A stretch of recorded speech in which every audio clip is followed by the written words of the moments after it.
Anirudh. Hi all. இங்கே நிறைய நாள் லீவ் கிடையாது. Hi all, welcome back to my channel. எல்லாரும் எப்படி இருக்கீங்க? நல்லா இருக்கீங்கன்னு நம்புகிறேன். ஊருக்கு கிளம்பியாச்சு. பேக் டு த பெவிலியன் அப்படிங்கிற மாதிரி திரும்ப ஊருக்கு கிளம்பியாச்சு. ஆக்சுவலாக பார்த்தீங்கன்னா எங்கள் டிக்கெட் புக்கிங்கே ஒரு பெரிய கதையாக இருக்குது. அதை நான் அப்புறம் சொல்கிறேன். இப்போ டைம் வந்து 4:10 ஆகுது. 4:15 ஆகுது. நாங்கள் வந்து ஸ்டேஷன் போயிட்டுருக்கோம். திருச்சிராப்பள்ளி ஜங்ஷன் ஸ்டேஷன் போயிட்டு அங்கே தான் நாங்கள் ட்ரெயின். திருச்சிராப்பள்ளி ஏதோ நீ ரொம்ப பண்ணுறடா, ரொம்ப நல்லா பண்ணுறடா. போயிட்டு ஜங்ஷன் ஸ்டேஷன். ஆமாம், பயங்கர டிராஃபிக்காக இருக்குது. ஆக்சுவலாக குழந்தைங்களுக்கு நம்ம ஸ்கூல் திறந்துட்டாங்கன்னு நினைக்கிறேன். ரொம்ப மழையாக இருந்தது 2-3 நாளாக. இப்போ தான் கொஞ்சம் மழை இல்லை. இன்றைக்கி ஃபுல்லாகவே இல்லை. நேற்றும் கொஞ்சம் கம்மியாக தான் இருந்தது. முந்தா நேற்று நல்ல மழை. சரி, ஓகே. அப்படியே எங்களோட ட்ராவல் விலாக் தான் இன்றைக்கி நான் உங்கள் கூட ஷேர் பண்ணி போகிறேன். ஓகேவா? பை. நான் பிரியாமல் சாப்பிட போகிறாங்க. ஹாய் மக்களே, நான் இப்போ எங்கே இருக்கேன்னு தெரியுமா? ஈரோடு ஜங்ஷனில் துணி போட்டு உட்காந்துட்டு இருக்கேன். அது ஒரு பெரிய கதை. சாப்பிட்டு சொல்கிறேன். இப்போ நான் வந்து கோபி ஃப்ரைட் ரைஸ் சாப்பிட போகிறேன்.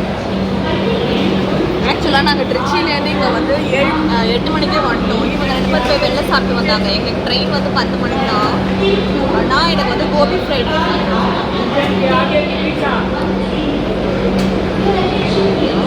எப்படி சப்பாத்தி சாப்பிடலையா?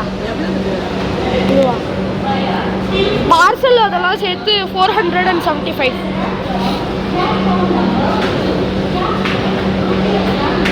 எங்கள் அம்மா எப்பவுமே ஒன்று சொல்லுவாங்க, காசு கேட்ட பண்ணோன்னு. அந்த மாதிரி இருக்குது. அவ்வளோ டேஸ்ட்டாக இருக்குது. காஸ்ட்லியாக இருக்கும். 420 இல்லா சேர்த்து 475.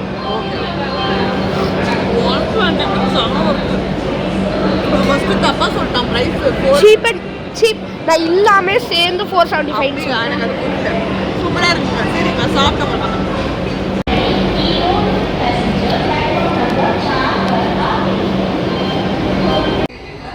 என்ன குடிக்கிறீங்க? எனக்கு ரொம்ப பிடிக்கும்.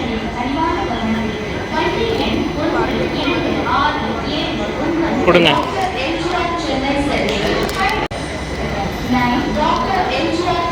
எனக்கு இந்த மொமெண்டோ ரொம்ப பிடிக்குங்க. முன்னாடிலாம் நிறைய குடிச்சேன்.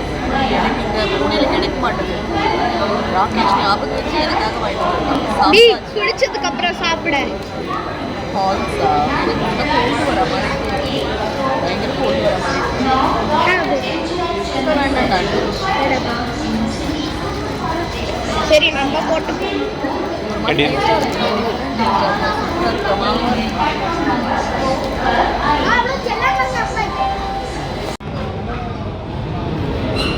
இந்த ட்ரெயின் பார்த்தீங்கன்னா திருவனந்தபுரம் ஆலப்புழா ட்ரெயின். அப்பா ட்ரெயினோட பிளாட்ஃபார்ம் பார்க்க போயிருக்காரு. பிளாட்ஃபார்ம் காட்டியிருக்காங்க. ஃபஸ்ட்டு பிளாட்ஃபார்ம் போல இருக்கு. இது வரைக்கும் நான் இங்கே உட்காந்து 10-15 ட்ரெயின் போயிடுது. இது வந்து ஆலப்புழா போகிற ட்ரெயின். நானும் என்னோட ட்ரெயினுக்காக ரொம்ப நேரமாக வெயிட் பண்ணிட்டு இருக்கேன். எப்போ வரும் தான் தெரில. அந்த படம் இன்னும் பார்க்கல. நெட்ஃப்ளிக்ஸ் எதில் இருக்கு? சோனியில் இருக்கா? தெரியல.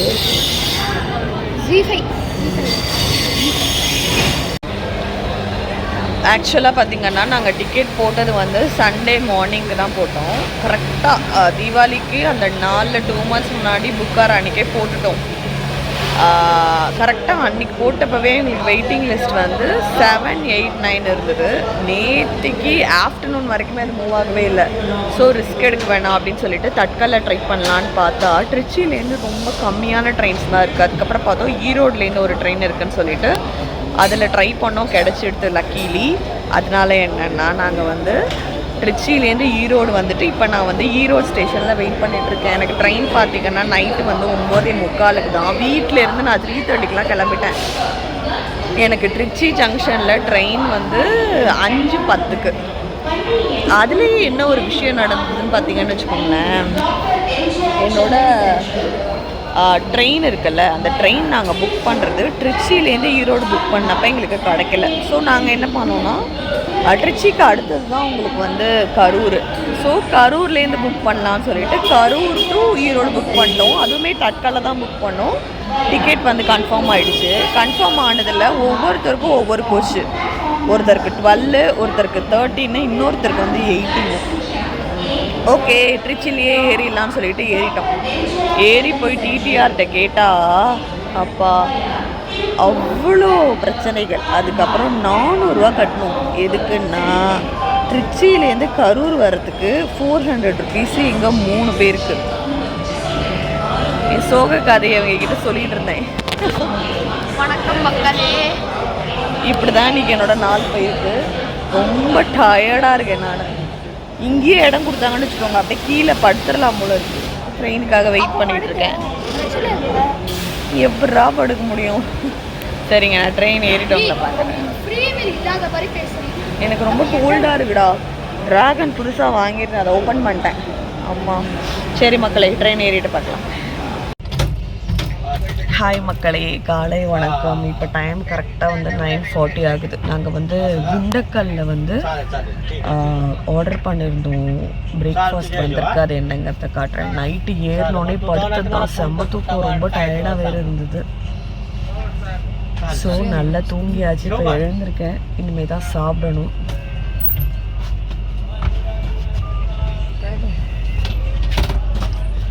பயங்கரமாக வந்து கோல்டு வர மாதிரி இருக்குது. தொண்டையெல்லாம் பயங்கரமாக வலிக்குது. பயங்கர த்ரோட் பெயினாக இருக்குது. இந்த ட்ரெயின் எங்கேருந்து வருதுன்னா, கேரளா, கன்னியாகுமரி எல்லாம் கடந்து இப்போ வந்து ஆந்திராவுக்கு வந்திருக்கு. ஆந்திராலேருந்து இது வந்து மகாராஷ்டிராவுக்கு போகுது. இன்னும் எங்களுக்கு வந்து 12 ஹவர் ஜேர்னி இருக்குது. கார்த்தால எழுந்தோடனே வந்து ஒரு டீ மட்டும் குடித்தேன் நான். என்ன பிரேக்ஃபாஸ்ட் பார்க்கலாம். அனிருத் மசால் தோசை சாப்பிட்டுட்டு இருக்கோம். எப்படி இருக்கு மசால் தோசை? சாம்பார்.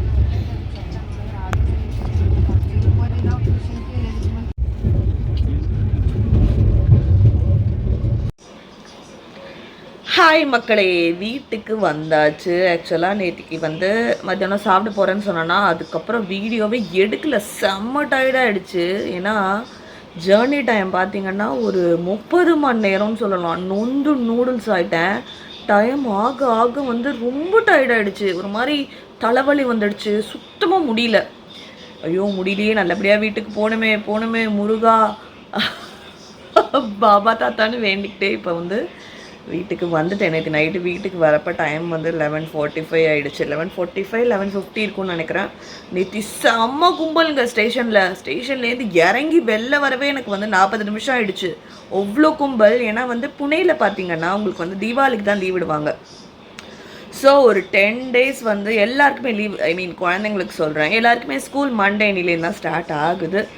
ஸோ அதனால் எல்லாருமே ஊருக்கு போயிட்டு நேற்று நைட்டு தான் பூனே ஸ்டேஷனுக்குள்ளே அவ்வளோ ஒரு க்ரௌடு, அவ்வளோ ஒரு கும்பல். வெளில வந்து அதுக்கப்புறம் கேபே கிடைக்கல. பொறுமையாக உட்காந்து கேபு போட்டு வீட்டுக்கு வந்துட்டு அப்பப்பா அதை யோசித்தாலே பயங்கர என்ன சொல்கிறது கடுப்பாக இருக்குது. டிக்கெட் போட்டோம்.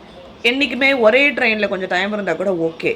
வீட்டிலேருந்து 3 மணிக்கே கிளம்பி ஜங்ஷனுக்கு வந்து திரும்ப அங்கேருந்து என்ன சொல்கிறது ஈரோடுக்கு வந்து ஈரோடில் 3 மணி நேரம் உட்காந்துருந்து ட்ரெயினை ஏறி இங்கே வரத்துக்குள்ளே அப்பப்பப்பா பட்டப்பாடு. பட் ஆனால் உண்மையாகவே சங்கீதாவுக்கு தான் தேங்க்ஸ் சொல்லணும். ஏன்னா அவள் தான் வந்து அவன் அண்ணா கிட்ட சொல்லி தட்கல் டிக்கெட் ஈரோட்லேருந்து பூனேக்கு வந்து புக் பண்ணி கொடுத்தா. எங்களோட வெயிட்டிங் லிஸ்ட் வந்து மூவே ஆகலை. சரி ஓகே, ஃப்ளைட்டெல்லாம் போட்டு பார்த்தா ஒரு டிக்கெட்டு 15,000 ரூபா கட்டுது. அந்த ஃப்ளைட் ஃபேர்ஸை பார்த்தாலே அப்படியே ஹார்ட் அட்டாக் வர மாதிரி இருந்தது. அவங்க அண்ணனுக்கும் தேங்க்ஸ், சங்கீதாவுக்கும் தேங்க்ஸ். நான் சொல்லிட்டேன், திரும்ப வந்து இப்போவும் பதிவு பண்ணுறேன். அப்புறம் வேறு என்ன, நேற்றுக்கு ஆஃப்டர்நூனுக்கு மேலேயும் வந்து சாப்பாடு வந்து வெளில தான் ஆர்டர் பண்ணியிருந்தோம். ஒரு மாதிரி கோபி ஃப்ரை ஸ்டார்டர் மாதிரி ஆர்டர் பண்ணிவிட்டு ஒரு ஃப்ரைட் ரைஸ் ஆர்டர் பண்ணியிருந்தோம். 3 பேருமே ஷேர் பண்ணி சாப்பிட்டோம். நைட்டு டின்னரை நாங்கள் ஸ்கிப் பண்ணிட்டோம். ஏன்னா தொடர்ந்து வெளில சாப்பிட்டுட்ருக்கோம். பசியும் எடுக்கவே இல்லை, டயர்டாக தான் இருந்தது. ஸோ டின்னரை ஸ்கிப் பண்ணிட்டோம். அதுக்கப்புறம் வீட்டுக்கு வந்து ஒரு 11:45க்கு வந்தேன். வீடே குப்பையாக தான் இருக்குது, உங்களுக்கு பார்த்தாலே தெரியும். அங்கங்கே பேக்கு. நானாக ரொம்ப க்ளீனாக இருப்பேன்லாம் சொல்ல மாட்டேன். என்ன சொல்கிறது, ஓரளவுக்கு தான் சுத்தமாக இருப்பேன். ரொம்ப சுத்தமாக இருப்பேன், வீட்டை அப்படியே பழகிக்கல் மாதிரி வச்சுப்பேன் அப்படிங்கிற கேட்டகரி நான் கிடையாது. கார்த்தால எழுந்தாச்சு, எதுவும் பிரேக்ஃபாஸ்ட்லாம் பண்ணலை. கார்த்தால எழுந்தவுடனே ஃப்ளிப்கார்ட் மினிட்ஸில் தேவையான சில பொருட்கள் எல்லாம் ஆர்டர் பண்ணியிருந்தோம், டெலிவர் பண்ணியிருந்தாங்க. பேசிக் எசென்ஷியல்ஸ் எதுவுமே இல்லை, காய்கறி எல்லாமே. நான் வந்து ரொம்ப நல்ல பிள்ளையா எல்லாத்தையும் எதையும் வேஸ்ட் பண்ணாமல் காலி பண்ணிட்டு தான் ஊருக்கே கிளம்புனேன். பால், தயிர், மோர், அதுக்கப்புறம் பார்த்திங்கன்னா உருளைக்கிழங்கு, வெங்காயம், தக்காளி, பூண்டு, பச்சை மிளகாய், புதினா, கொத்தமல்லி எல்லாம் ஆர்டர் பண்ணிட்டு டெலிவர் பண்ணிட்டாங்க. ராகேஷ் பார்த்திங்கன்னா ஆஃபீஸ் கிளம்பிட்டாங்க. ரொம்ப டயர்டாக இருந்ததா, அதனால் அனிருத் இன்னைக்கு ஸ்கூலுக்கு போகல. அதனால் அவன் வந்து இப்போ விளையாடிட்டு இருக்கான். அவன் ஊரில் சிடி வாங்கினால அதை ஏதோ போட்டு டவுன்லோட் பண்ணி ஏதோ பண்ணிகிட்டு இருக்கான் ப்ளே ஸ்டேஷனில். உங்கள் எல்லாருக்கும் இந்த வீடியோ பிடிச்சிருக்கோம் நம்புறேன். பிடிச்சிருந்தா எல்லோரும் கண்டிப்பாக சேனலை லைக் பண்ணுங்கள், ஷேர் பண்ணுங்கள், சப்ஸ்கிரைப் பண்ணுங்கள். தேங்க்ஸ் ஃபார் வாட்சிங், டேக் கேர் அண்ட் பாய். அதே மாதிரி நான் சமையலும் இன்றைக்கி பண்ணிட்டேன். இன்றைக்கி என்ன சமையல்னா உருளைக்கிழங்கு கறி, தால், அதுக்கப்புறம் ரைஸு. இன்றைக்கி தான் லஞ்சு சாப்பிட்டுட்டு திரும்ப தூங்க போகிறேன். என்ன தான் ட்ரெயினில் படுத்துகிட்டே வந்தாலும் பயங்கரமாக உடம்பெல்லாம் வலிக்குதுங்க, கண்ணாவனான்னு வலிக்குது. ஓகேங்க, இதோட இந்த வீடியோ முடிச்சுக்கிறேன்.